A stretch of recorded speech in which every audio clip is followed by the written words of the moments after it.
Praise God, హల్లెలూయా. ప్రభువును రక్షకుడినైన యేసుక్రీస్తు నామములో మీ అందరికీ శుభములు తెలియజేస్తూ ఉన్నాను. ఈ పరిశుద్ధ పునరుత్థాన దినములో దేవుని సన్నిధిలో చేరి దేవుణ్ణి స్తుతించి ఆరాధించుటకు ప్రభువు మనకిచ్చిన ఈ మంచి అవకాశాన్ని బట్టి ప్రభువుని స్తుతిస్తూ ఉన్నాను. దేవుని నామానికి మహిమ కలుగును గాక. వాక్య భాగాన్ని ధ్యానం చేసుకుందాము. పరమగీతములు 7వ అధ్యాయము 9వ వచనం నుండి కొన్ని మాటలు చదువుకుందాము. నీ నోరు శ్రేష్ఠ ద్రాక్షారసం వలెనున్నది. ఆ శ్రేష్ఠ ద్రాక్షారసము నా ప్రియునికి మధుర పానీయము. అది నిద్రితుల అధరములను ఆడచేయును. నేను నా ప్రియుని దానను, అతడు నాయందు ఆశాబద్ధుడు. నా ప్రియుడా, లెమ్ము, రమ్ము, మనము పల్లెలకు పోదము, గ్రామ సీమలలో నివసింతము. పెందలకడ లేచి ద్రాక్షవనములకు పోదము. ద్రాక్షవలెలు చిగురించునో లేదో, వాటి పువ్వులు వికసించునో లేదో, దాడమ చెట్టు పూత పట్టినో లేదో చూతుము రమ్ము. అచటనే నా ప్రేమ సూచనలు నీకు చూపెదను. పుత్రదాత వృక్షము సువాసననిచ్చుచున్నది. నా ప్రియుడా, నేను నీ కొరకు దాచియుంచిన నానావిధ శ్రేష్ఠ ఫలములు పచ్చివియు పండువియు మా ద్వారబంధముల మీద వేలాడుచున్నవి. ప్రార్థన చేసుకుందాము. పరిశుద్ధుడు అయిన తండ్రి, ప్రేమ కలిగిన ఆయన, వందనాలు చెల్లిస్తూ ఉన్నాను. జీవము కలిగిన తండ్రి, జీవాధిపతి, కృతజ్ఞతలు చెల్లిస్తూ స్తుతిస్తూ ఉన్నాను. మహాగణుడా, మహోన్నతుడా, సర్వశక్తిమంతుడా, పరిశుద్ధుడా, నిండు మనసుతో వందనాలు చెల్లిస్తూ స్తుతిస్తూ ఉన్నాను. మా దేవుడువు నీవే, మా దేవుడవు నీవే, నీవే మా దేవుడువు. నీవు తప్ప వేరొక దేవుడు లేడు నాయనా. ఆమెకి సాష్టాంగపడి నమస్కారం చేస్తూ కృతజ్ఞతలు చెల్లిస్తూ స్తుతిస్తూ ఉన్నాను. మీ దీవెన దయచేయమని ప్రార్థిస్తూ ఉన్నాను. మీ కృప చూపించండి తండ్రి. దాసుడు తన యజమానుడి వైపు చూస్తూ ఉండినట్లుగా, దాసురాలు తన యజమానురాలి చేతి వైపు చూస్తూ ఉండినట్లుగా ఈ ఉదయకాల సమయంలో మేము ఆశతో చూస్తూ ఉన్నాము. మీ కృప మా ఎడలుంచి దీవించి దర్శించుమని ప్రార్థన చేస్తూ స్తుతిస్తూ ఉన్నాను. మీ కృప చూపించండి. నిండు మనసుతో వందనాలు చెల్లిస్తూ స్తుతిస్తూ ఉన్నాను. మహిమ, ఘనత, స్తుతి, ప్రభావములు మీకే ఆరోపించుకుంటూ కృతజ్ఞతలు చెల్లిస్తూ స్తుతిస్తూ ఉన్నాను. మీరు మాతో మాట్లాడండి. పరిశుద్ధాత్మ దేవా, మీరు మాకు పరిచర్య చేయమని ప్రార్థన చేస్తూ కృతజ్ఞతలు చెల్లిస్తూ స్తుతిస్తూ ఉన్నాను. మీ దీవెన దయచేయండి. నిండు మనసుతో వందనాలు చెల్లిస్తూ స్తుతిస్తూ మీ దయించమని ప్రార్థన చేస్తూ యేసుక్రీస్తు నామంలో స్తుతించి ప్రార్థిస్తూ ఉన్నాను, కొనియాడుతూ ఉన్నాను, ఘనపరుస్తూ ఉన్నాను. జీవము గల పరమ తండ్రి, ఆమేన్. ఈ పరమగీతం అనేది చాలా ప్రత్యేకమైనటువంటి పుస్తకము. మనము రక్షింపబడిన తరువాత మనం ఏ విధముగా ప్రభువుతో ప్రయాణం చేస్తూ ఉన్నామో, మన ఆత్మీయ స్థితిలో అంతస్తులు ఏ విధముగా ఉన్నాయో వాటిని మనము పరిశీలన చేసుకోవలసినటువంటి అవసరత ఎంతైనా ఉంది. ఈ 7వ అధ్యాయంలోనికి వచ్చినప్పటికీ ఈ ప్రియురాలు ఒక మంచి పరిపక్వమైనటువంటి స్థాయిలోకి వచ్చినట్లుగా మనం చూస్తూ ఉన్నాము. 7వ అధ్యాయంలో ప్రియురాలు దేవునితో కలిసి పనిచేసేటువంటి ఒక స్థాయికి వచ్చినట్లుగా మనకు కనబడతా ఉంది. 7వ అధ్యాయము 1వ వచనం చూసినట్లయితే, రాజకుమార పుత్రిక, నీ పాదరక్షలతో నీవెంత అందముగా నడుచుచున్నావు. నీ ఊరువులు శిల్పకారి చేసిన ఆభరణ సూత్రము వలె ఆడుచున్నవి. రాజకుమార పుత్రిక అని మనం చదువుతూ ఉన్నాము. ఇందాక కీర్తన వాక్య భాగములో మనం చెప్పుకున్నట్లుగా మా ఊటలు నీ యందే ఉన్నవి అని కీర్తనాకారుడు తెలియచేసినట్లుగా రాజకుమార పుత్రిక అనే మాట ఆమె యొక్క ఆరిజిన్ మనకు తెలియచేస్తూ ఉంది. ప్రియులారా, నేను ఎప్పుడూ చెప్తున్నటువంటి ఒక సంగతి ఏంటంటే, దేవుని పిల్లలైన వారు, పరిశుద్ధులైన వారు రాజులైన యాజక సమూహముగా దేవుని వాక్యము మనకు జ్ఞాపకం చేస్తూ ఉంది. దేవుని నామానికి మహిమ కలుగును గాక. రాయల్ ప్రీస్ట్‌హుడ్ అని మనం ఇంతకు ముందు చెప్పుకున్నాము. అవును, ప్రభువును బట్టి మన ప్రభువు, మన రక్షకుడు రాజు గనుక ఆ రాజవంశమునకు మనము చెందిన వారము. ఆయన యాజకుడు గనుక యాజక వంశానికి మనము చెందిన వారము అనే సంగతిని మరొకసారి జ్ఞాపకం చేస్తూ ఉన్నాను. రాజకుమార పుత్రిక అనేది మన ఆరిజిన్ ని చూపెడతా ఉంది.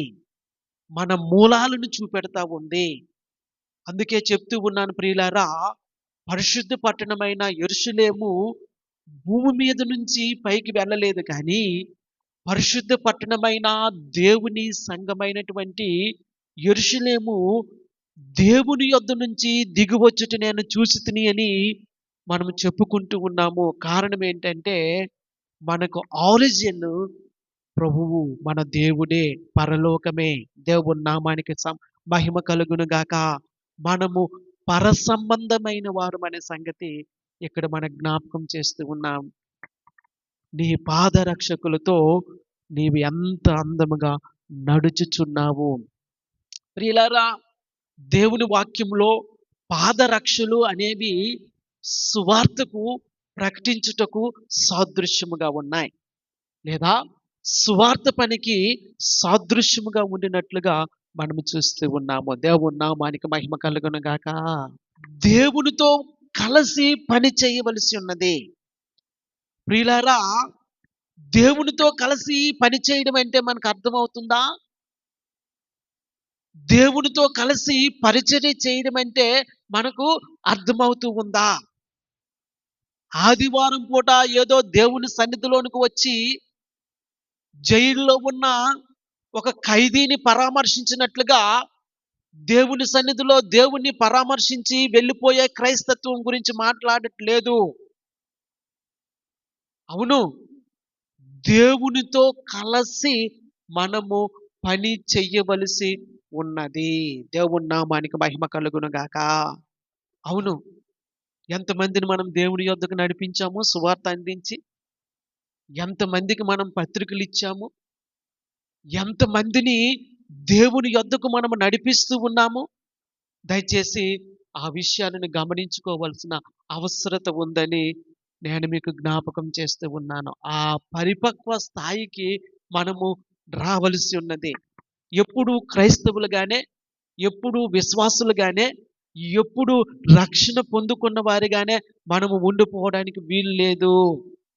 రక్షణ అనుభవం పొందుకున్న మనము కేవలము విశ్వాసులుగా మాత్రమే కాక, శిష్యులుగా, అటు తర్వాత దేవుని కొరకు హతసాక్షులుగా కూడా కావలసినటువంటి అవసరత ఉందని నేను మీకు జ్ఞాపకం చేస్తూ ఉన్నాను. దేవుని నామానికి మహిమ కలుగును గాక. ఇక్కడ ప్రియురాలు యొక్క సౌందర్యాన్ని గురించి అనేకమైన మాటలు మనము చెప్పడం చూస్తూ ఉన్నాము. ప్రియులారా, ఇంతకు ముందు ప్రియురాలు గురించి చెప్పబడినప్పుడు ఆమె నాసికను గురించి, అంటే ముక్కును గురించి చెప్పబడలేదు. కానీ ఈ సందర్భంలో మాత్రం నీ నాసిక దమస్కు దిక్కునకు చూసు లెబానోను శిఖరముతో సమానమని తెలియచేయబడతా ఉంది. ఈ ముక్కు అనేది పసిగట్టడానికి, దైవికమైన విషయాలు పసిగట్టేటువంటి ఒక ఆత్మీయ స్థితికి మనము రావలసి ఉన్నది. ఏవి దేవునికి సంబంధించినవో, ఏవి లోకానికి సంబంధించినవో, ప్రియులారా, ఈ దినాల్లో చూసినట్లయితే అన్ని మిశ్రితమై మనకు కనబడతా ఉన్నాయి. బోధలు చూసినట్లయితే మిశ్రితమైన బోధలు కనబడతా ఉన్నాయి. ఏది వాక్యానుసారమో, ఏది వాక్యానికి విరుద్ధమో తెలియని పరిస్థితి. ఎందుకంటే అనేక మంది మేము వాక్యానుసారముగా చెప్తూ ఉన్నామని అంటూ ఉన్నారు. వారు వాక్యాన్ని రిఫరెన్స్‌గా చూపెడతా ఉన్నారు. ఇటువంటి సందిగ్ధ పరిస్థితుల్లో ప్రియులారా, పసిగట్టవలసినటువంటి పరిపక్వతలోనికి మనము రావలసి ఉన్నది. దేవుని నామానికి మహిమ కలుగును గాక. 5వ వచనంలో, నీ శిరస్సు కర్మెలు పర్వతము, నీ తల వెంట్రుకలు ధూమ్ర వర్ణము గలవి. రాజు వాటి ఉంగరముల చేత బద్దుడగుచున్నాడు. దేవుని నామానికి మహిమ కలుగును గాక. హల్లెలూయా. నీ శిరస్సు కర్మెలు పర్వత రూపము. ఇక్కడ ఆత్మీయ అర్థం ఏంటంటే, మన ఆలోచన, మన హృదయము దేవునితో ఏకీభవించవలసినటువంటి ఒక స్థితికి మనము రావలసి ఉన్నది. దేవుని నామానికి మహిమ కలుగును గాక. గమనించండి, అనేక సార్లు మనము చెప్తూ ఉంటాం, దేవుని చిత్తము, దేవుని చిత్తము, దేవుని చిత్తము అని. నిజంగా దేవుని చిత్తానికి మన జీవితాలు సమర్పించబడ్డాయా? దేవుని చిత్తానికి మనల్ని మనము సమర్పించుకున్నామా? లేదా దేవుని చిత్తము జరగాలని చెప్పి మన సొంత ఆలోచనలోన వెళుతూ ఉన్నామా? అనేక సార్లు దేవుని చిత్తం అనే మాట మనకు సదుపాయంగా ఉపయోగపడతా ఉంది. కానీ నిజంగా దేవుని చిత్తాన్ని చెయ్యాలనే ఆలోచన ఉండినట్లయితే మన బ్రతుకులు ఏ విధముగా ఉండాలి? సంఘములో మన స్థితి ఏ విధముగా ఉండాలి? సంఘాన్ని గుర్చినటువంటి మన బాధ్యత ఏ విధముగా ఉండాలి? మన ప్రార్థన కావచ్చు, మన ఆరాధన కావచ్చు, మన వాక్యము కావచ్చు, లేదా సహవాసము కావచ్చు, లేదా సాక్ష్యపు జీవితం కావచ్చు, మన దాతృత్వం కావచ్చు, పరిచర్య కావచ్చు, ఏదైనా కానీ ఏ విధముగా ఉంది? నీవు నేను పరిశీలన చేసుకోవలసినటువంటి అవసరత ఉంది. దేవుని నామానికి మహిమ కలుగును గాక. మన హృదయము, మన ఆలోచనలు దేవుణ్ణి సంతోషపెట్టేవిగా మనకు ఉండాలి. నీ శిరస్సు కర్మెలు పర్వత రూపము, నీ తల వెంట్రుకలు ధూమ్ర వర్ణము గలవి. ఇంతకు ముందు చెప్పుకున్నాము ప్రియులారా, తల వెంట్రుకలు అనేవి శుద్ధీకరణను చూపెడతా ఉంది. శాంక్టిఫికేషన్‌కు సిగ్నిఫికెన్స్ గా మనకు కనబడతా ఉంది. రాజు వాటి ఉంగరముల చేత బద్దుడగుచున్నాడు. ఈ ప్రియురాలు దేవుని యొక్క దృష్టిలో ఎంత ప్రయోజనకరమైనదో, దేవుని యొక్క దృష్టిలో ఎంత ప్రాముఖ్యమైనదో ఇక్కడ మనకు కనబడతా ఉంది. ఈ ప్రియురాలు దేవుని చిత్తముతో సంపూర్ణముగా ఏకీభవిస్తా ఉంది. ప్రియులారా, ఒక ఆత్మీయ సంగతి ఏంటంటే, ఎప్పుడైతే మన జీవితాలు దేవుని చిత్తముతో ఏకీభవిస్తాయో, దేవుని యొక్క ఆలోచన, దేవుని యొక్క ఉద్దేశంతో ఏకీభవిస్తాయో, అప్పుడు ప్రభువే మనకు బద్ధుడవుతాడు. ఒక చిన్న ఉదాహరణ చెప్తాను, మీ అందరికీ తెలిసినదే. మార్కు సువార్త 7వ అధ్యాయంలో ఆ మాట మనకు కనబడతా ఉంది. యేసుక్రీస్తు ప్రభువారు పరిచర్య చేస్తున్నటువంటి ఆ దినాల్లో ఆయన దేవుని యొక్క సువార్తను, దేవుని రాజ్యాన్ని గురించి ప్రకటిస్తూ వెళ్తున్నటువంటి ఆ దినాల్లో సురేఫెనుక వంశానికి చెందినటువంటి ఒక స్త్రీ, గ్రీసు దేశస్థురాలు ఆమె ప్రభువునొద్దకు వచ్చి, నా కుమార్తె దెయ్యము పట్టి బలహీనముగా పీడించబడతా ఉంది, నా కుమార్తెను స్వస్థపరచు అని ప్రభువును వేడుకుంటూ ఉంది. అప్పుడు ప్రభు ఏమన్నాడంటే, నేను ఇశ్రాయేలు ప్రజల కొరకు వచ్చి ఉన్నాను, పిల్లలు తినేటువంటి ఆ రొట్టె ముక్కను తీసి కుక్క పిల్లలకు వేయుట యుక్తము కాదు అని ఆయన ఆమెతో చెప్పిన సందర్భం మనకు కనబడతా ఉంది. ఇంకో మాటలో చెప్పాలంటే, ప్రభువు ఆమెను పరీక్షిస్తున్నాడేమో, తృణీకరించినట్లుగా మనకు కనబడతా ఉంది. అప్పుడు ఆమె ఒక మాట ఉంది, ఆ బల్ల మీద నుంచి జారిపడినటువంటి ఆ రొట్టె ముక్కలు కుక్క పిల్లలు తింటాయి కదా ప్రవ్వా, దానికి కూడా యోగ్యత లేదా అని ఆమె అంది. ఆమె విశ్వాసాన్ని చూసి ప్రభువు ఆమెను మెచ్చుకొని నీ కుమార్తె స్వస్థపరచబడింది అని చెప్పి ఆమెను పంపివేసినట్లుగా మనం చూస్తూ ఉన్నాము. ప్రియులారా, మన ప్రార్థన లేదా మన జీవితాన్ని బట్టి ప్రభువు బంధించబడాలి. ఆ సులేపెనుక వంశానికి చెందినటువంటి ఆ స్త్రీ చెప్పినటువంటి ఆ ఒక్క మాట వలన లేదా ఆ చిన్న ప్రార్థన వలన ప్రభువు మారు మాటలాడలేదు. ప్రభువు బద్ధుడైపోయాడు. స్వస్థత ఆ గృహములోనికి వెళ్ళింది. దేవుని నామానికి మహిమ కలుగును గాక. హల్లెలూయా. కనుక ప్రియులారా, ఒక సంగతి ఏంటంటే ప్రభువు బద్ధుడవ్వాలి అంటే ప్రభువుతో మన జీవితము సంపూర్ణముగా సమ్మిళితం చేయబడాలి. ప్రభువు బద్ధుడవ్వాలి అంటే ప్రభువు యొక్క చిత్తానికి మన చిత్తానికి మన ఆలోచనకు ఎటువంటి వ్యత్యాసము కానీ తేడా కానీ ఉండకూడదు. సంపూర్ణముగా ప్రభువుతో సమ్మిళితమైపోయిన జీవితము మనకు ఉండాలి. దేవుని నామానికి మహిమ కలుగును గాక. హల్లెలూయా. కనుక ప్రియులారా, మనం ఎప్పుడూ జ్ఞాపకం చేసుకోవలసినటువంటి ఒక సంగతి ఏంటంటే ప్రభువు ఎప్పుడైతే మనము ఆయన్ని సంపూర్ణంగా కలిసిపోతామో ప్రభువు కూడా మన యొక్క ఉద్దేశాన్ని నెరవేరుస్తాడు. దేవుని నామానికి మహిమ కలుగును గాక. హల్లెలూయా. హల్లెలూయా.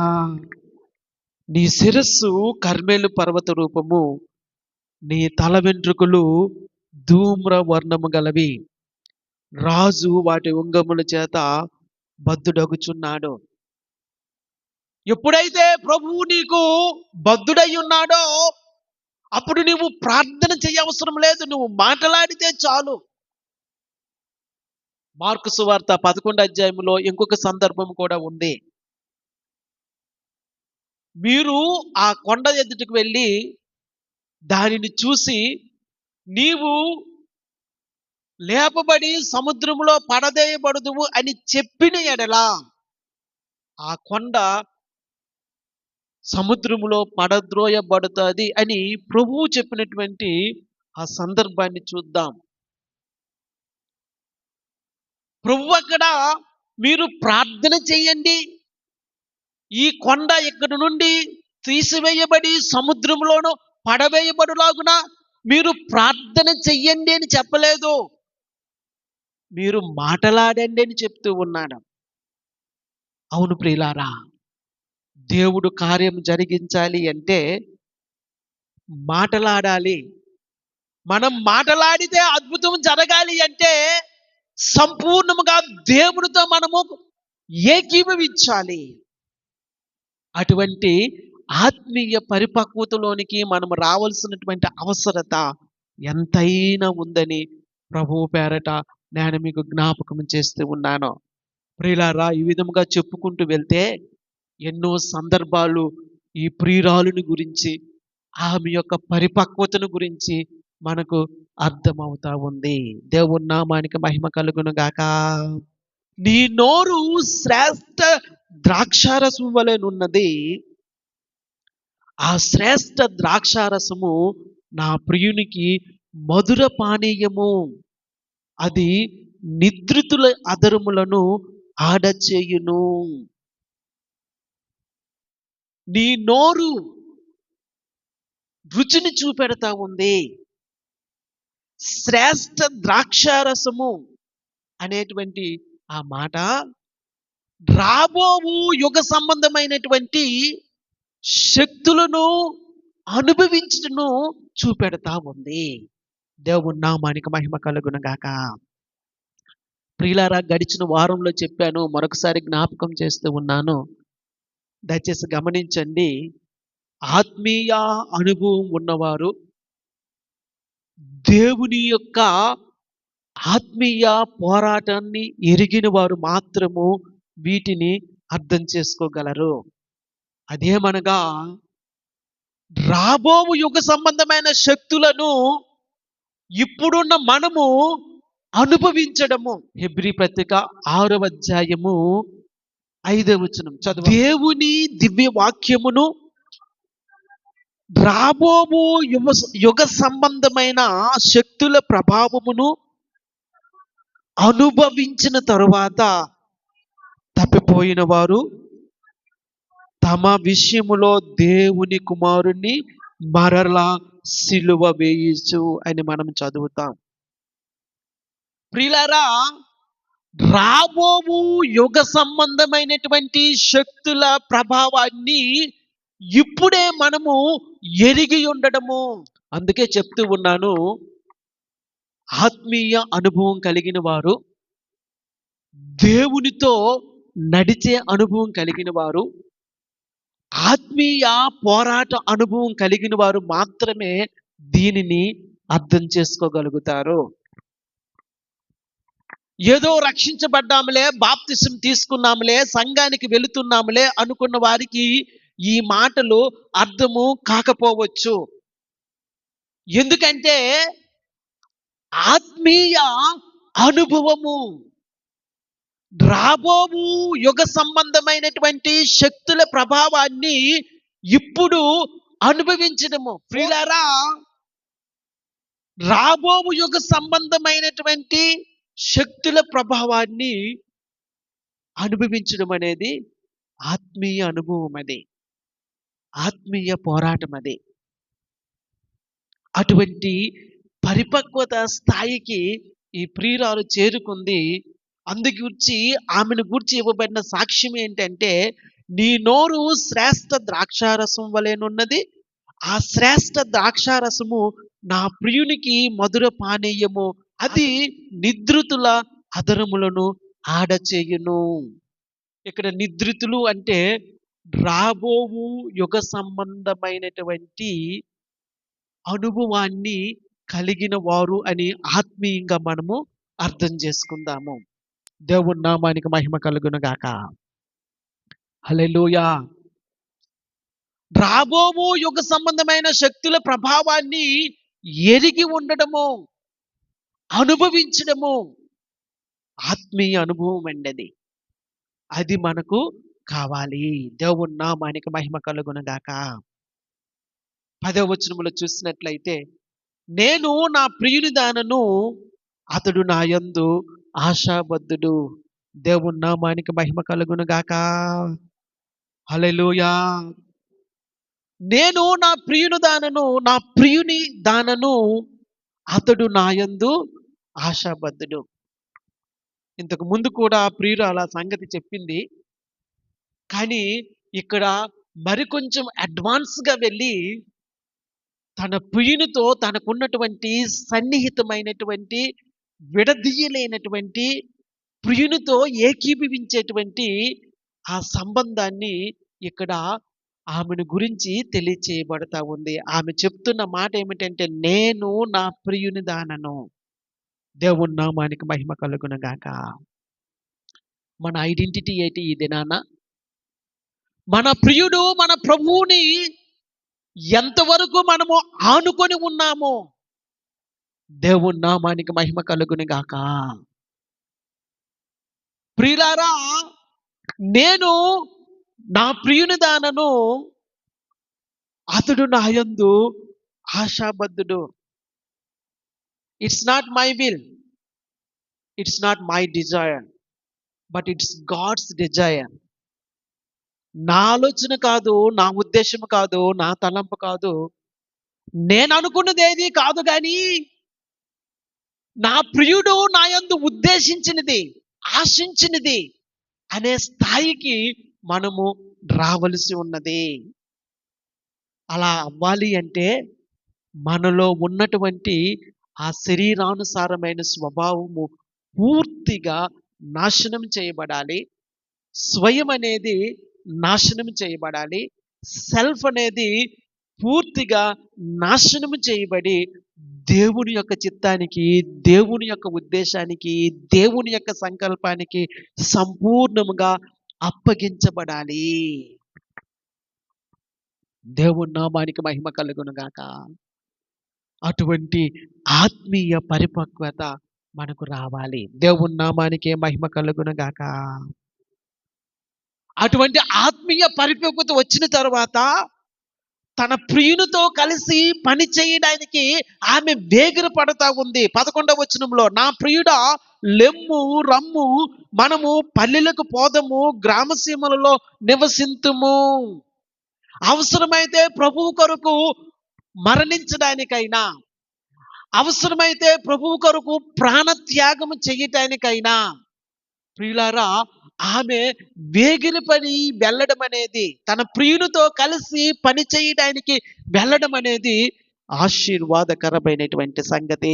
అటువంటి పరిపక్వ స్థితి మనకు కావాలి. దేవుని నామానికి మహిమ కలుగును గాక.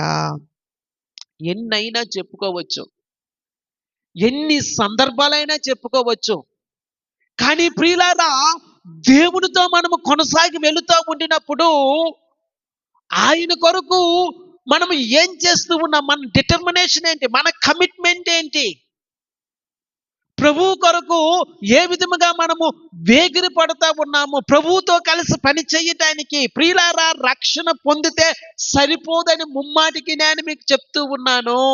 దేవుని సన్నిధిలోనికి ఏదో యాంత్రికంగా వచ్చి వెళ్ళిపోతే సరిపోదని ముమ్మాటికి నేను మీకు జ్ఞాపకం చేస్తూ ఉన్నాను. ప్రియులారా దేవుని సన్నిధిలోనికి వచ్చిన మనము దేవునితో కలిసి పని చేయడం అంటే ఏంటో నేర్చుకోవాలి.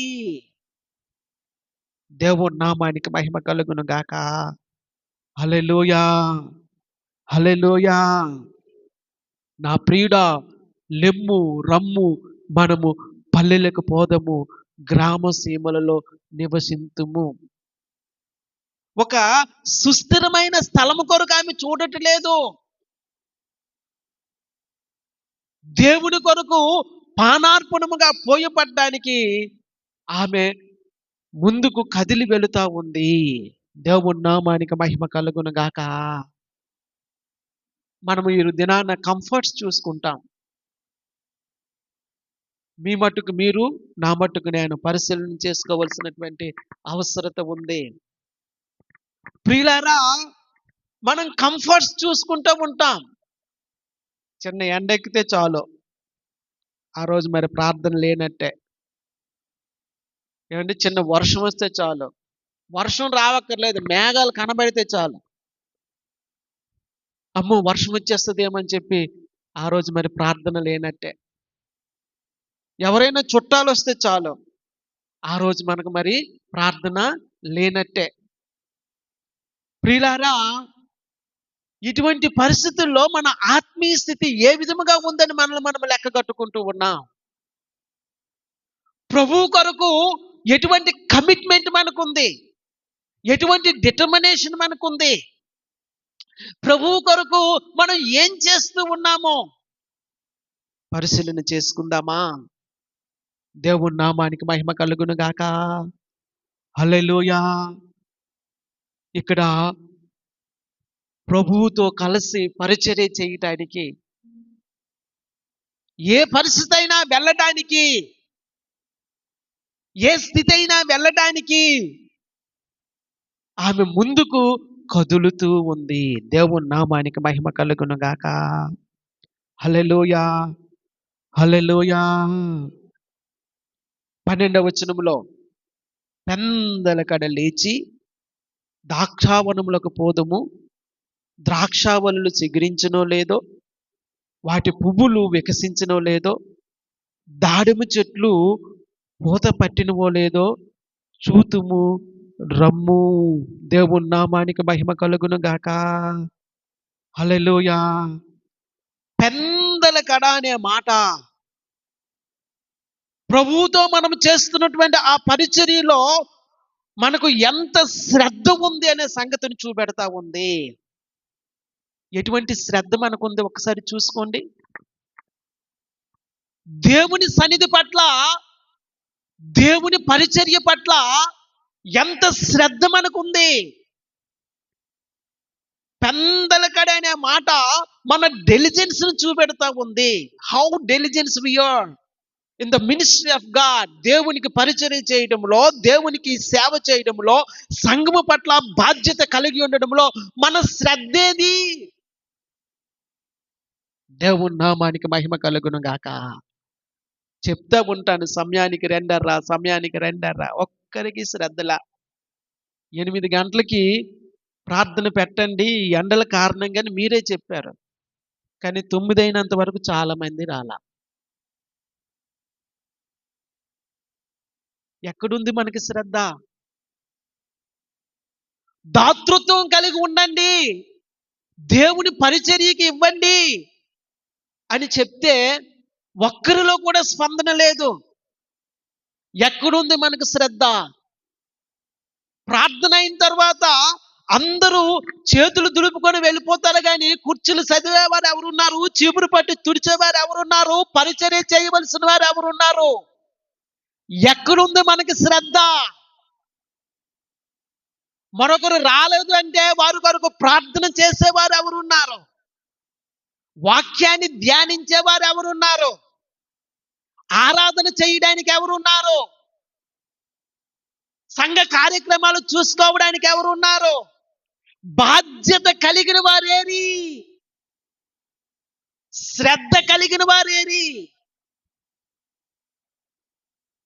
ప్రియులారా, పెందలకడ ఆ పరిపక్వత స్థాయిని రావాలి. ఇంతకు ముందు మనం చెప్పుకున్నాము, యేసుక్రీస్తు ప్రభువారు పునరుత్థానుడు అయినప్పుడు ఆ స్త్రీలు పెందలకడ లేచి పునరుత్థానుడైన ప్రభువుని వెతికినట్లుగా మనం చెప్పుకున్నాము. ఏది ఆ శ్రద్ధ? పెందలకడ లేచి ఏది ఆ శ్రద్ధ అని నేను అడుగుతూ ఉన్నాను. ఉందా ఆ శ్రద్ధ? ఆ శ్రద్ధ మనకుందా? దేవుని సన్నిధి పట్ల, సంఘము పట్ల, సహవాసం పట్ల, సంఘ క్షేమం పట్ల, ఇతర సహోదరుల పట్ల, సహోదరుల పట్ల శ్రద్ధ మనకు ఉందా అని అడుగుతా ఉన్నాను. ప్రియులారా, దేవుని వాక్యములో మనం చూస్తూ ఉన్నాము, పెందలకడ లేచి ద్రాక్ష వనములకు పోదము. ద్రాక్ష వనము అనేది ఒక విశ్వాసి యొక్క వ్యక్తిగత జీవితానికి సాదృశ్యము. ఇక్కడ ద్రాక్ష వనములు అనే మాట మనం చూస్తూ ఉన్నాము. అంటే మిగతా వారి పట్ల మనకు ఉండవలసినటువంటి శ్రద్ధ. నీవు బాగుంటే సరిపోద్దా?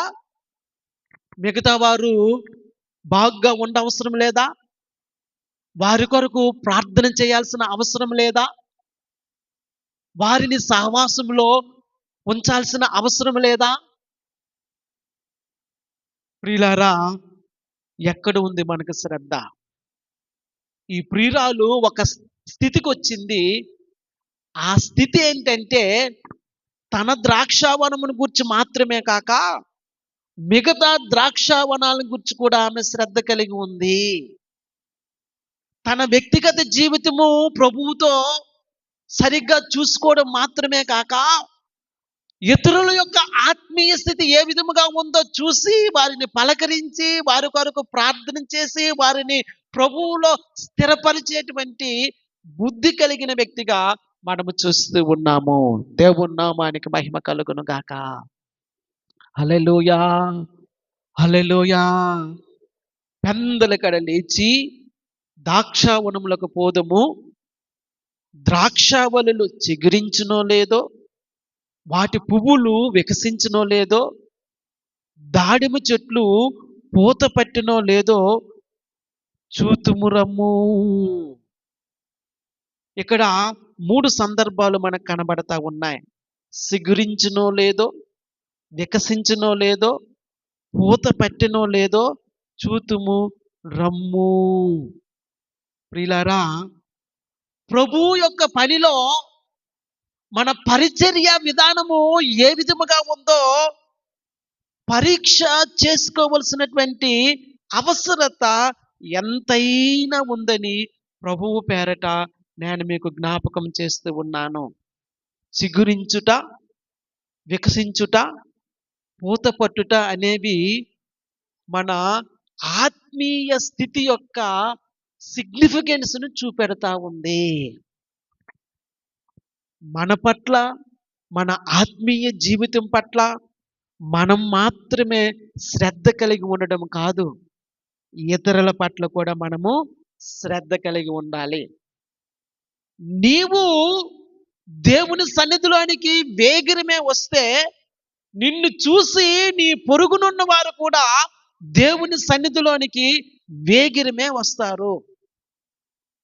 నీవు దాతృత్వముగా దేవునికి పరిచర్యకు ఇచ్చినట్లయితే నీ పొరుగునున్న వారు కూడా, నీ ప్రక్కన కూర్చున్నటువంటి నీ సహోదరి, నీ సహోదరుడు కూడా దాతృత్వముగా దేవునికి ఇవ్వటానికి ముందుకు వస్తాడు.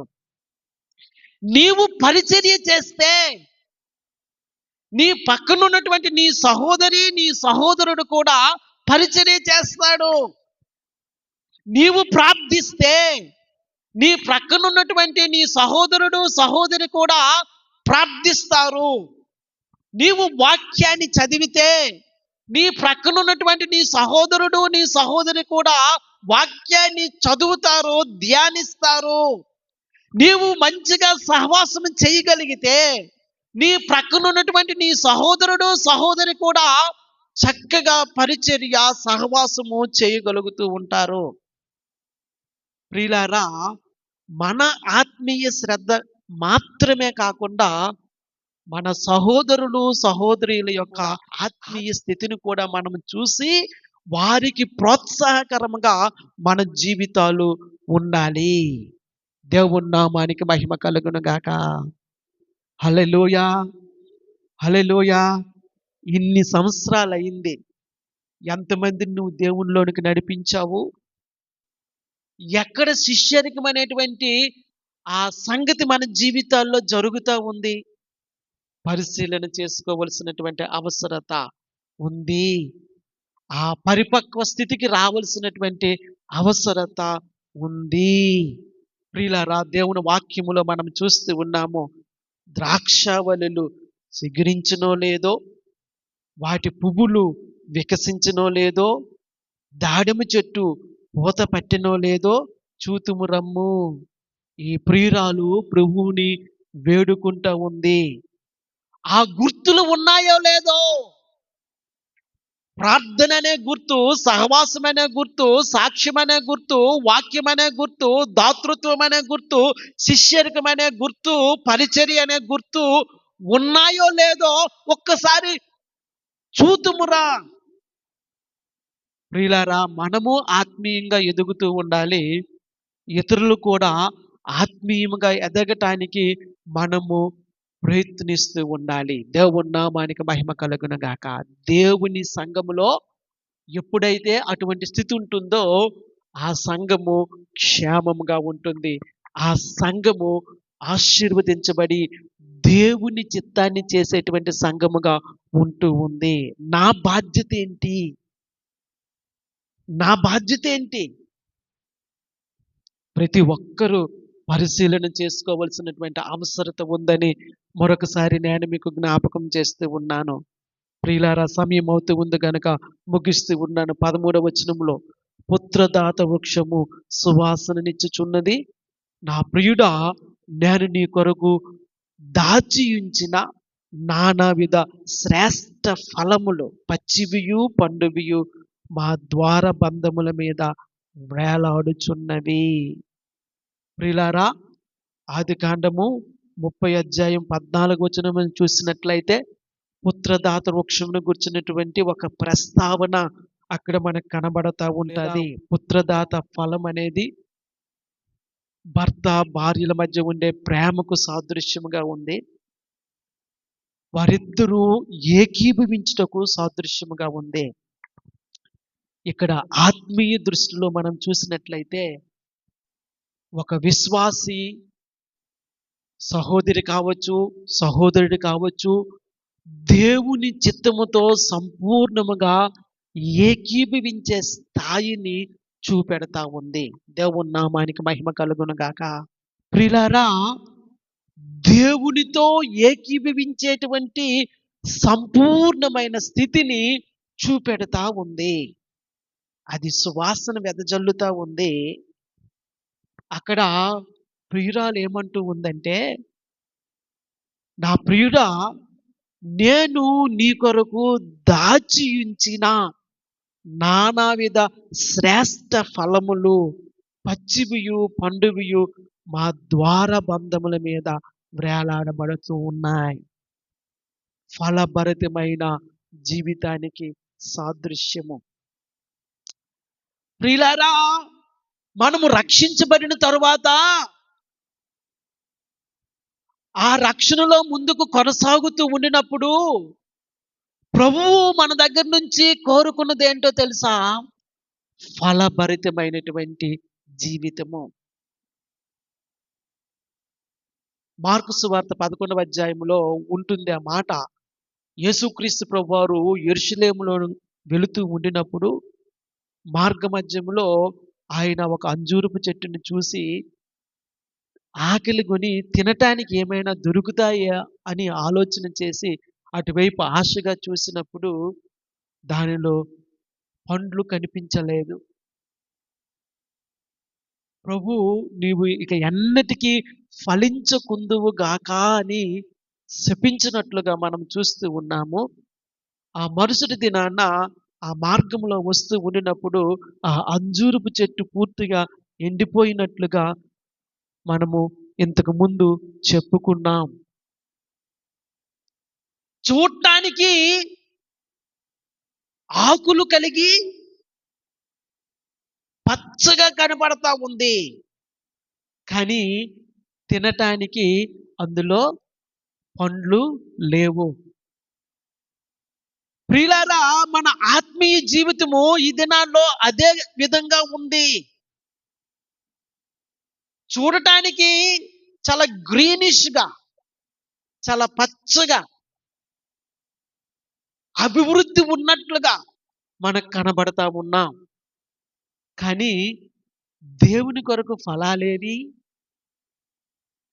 ప్రభువు కొరకు ఎటువంటి ఫలాలను మనం ఫలిస్తూ ఉన్నామో, ఫలభరితమైన జీవితాన్ని గురించి ఇక్కడ మనం చదువుతా ఉన్నాము. దేవుని నామానికి మహిమ కలుగును గాక. రక్షించబడితే సరిపోదు. ప్రభువు ఫలాలను వెతికినప్పుడు ప్రభువునకు ఫలాలు ఇవ్వగలిగే వారముగా మనం ఉండాలి. ఇక్కడ నా ప్రియుడా, నేను నీ కొరకు దాచి ఉంచిన నానావిధ శ్రేష్ఠ ఫలములు. మంచి మాట. శ్రేష్టమైనటువంటి ఫలములు, పచ్చివియు పండువియు. దేవుని నామానికి మహిమ కలుగును గాక. మన ఫలభరితమైన జీవితము ఏ విధముగా ఉంది? ఫలాలు ఫలిస్తూ ఉన్నామా దేవుని కొరకు? యాంత్రికంగా దేవుని సన్నిధిలోనికి వచ్చి అలాగ వెళ్ళిపోతూ ఉన్నామా? పరిశీలన చేసుకోవలసిన అవసరత ఎంతైనా ఉందని ప్రభువు పేరట నేను మీకు జ్ఞాపకం చేస్తూ ఉన్నాను. దేవుని నామానికి మహిమ కలుగును గాక. కనుక ఈ ఉదయకాల సమయంలో ఆ ప్రియురాలు ఎటువంటి పరిపక్వ స్థానంలోనికి వచ్చిందో ఆ విధముగా మనము కూడా ప్రభువు యొక్క పరిచర్యలో ముందుకు కొనసాగుతూ పరిపక్వమైన స్థానంలోనికి రావలసి ఉన్నది. రాబోవు యుగ సంబంధమైన శక్తుల యొక్క ప్రభావాన్ని ఫోర్టెస్ట్ చేయవలసి ఉన్నది. ప్రభువుతో కలిసి ఆయన చిత్తములో ఏకీభవించి పని చేయవలసి ఉన్నదనే సంగతిని జ్ఞాపకం చేస్తూ ఈ నా మాటలు ముగిస్తూ ఉన్నాను. అటువంటి కృపను పరిశుద్ధాత్మ దేవుడు మనందరికీ ఇచ్చి నడిపించి దీవించి ఆశీర్వదించునుగాక. ఆమేన్. ప్రార్థన చేసుకుందాము. పరిశుద్ధుడు అయిన తండ్రి, ప్రేమ కలిగిన ఆయన వందనాలు చెల్లిస్తూ ఉన్నాను. జీవము కలిగిన తండ్రి, జీవాధిపతి, కృతజ్ఞతలు చెల్లిస్తూ స్తుతిస్తూ ఉన్నాను. మహాగణుడువు, మహోన్నతుడువు, సర్వశక్తిమంతుడువు, పరిశుద్ధుడువు నీవు గనుక వందనాలు చెల్లిస్తూ ఉన్నాను. ఈ పరిశుద్ధ పునరుత్థాన దినములో మీ పాద సన్నిధిలో చేరి మిమ్మల్ని స్తుతించి ఆరాధించుకునే గొప్ప ధన్యత మీరు మాకు ఇచ్చినందుకు వందనాలు. మా ఆత్మీయ స్థితి ఏ విధముగా ఉందో మా మట్టుకు మేము పరిశీలన చేసుకోవటానికి, నా మట్టుకు నేను, ఎవరి మట్టుకు వారు వ్యక్తిగతంగా పరిశీలన చేసుకోవటానికి మీ కృప చూపించమని అడుగుతూ ఉన్నాను. పరిశుద్ధుడైన తండ్రి, మీ కుమారునితో కలిసి పనిచేసే కృప మాకు అనుగ్రహించమని ప్రార్థన చేస్తూ స్తుతిస్తూ ఉన్నాను.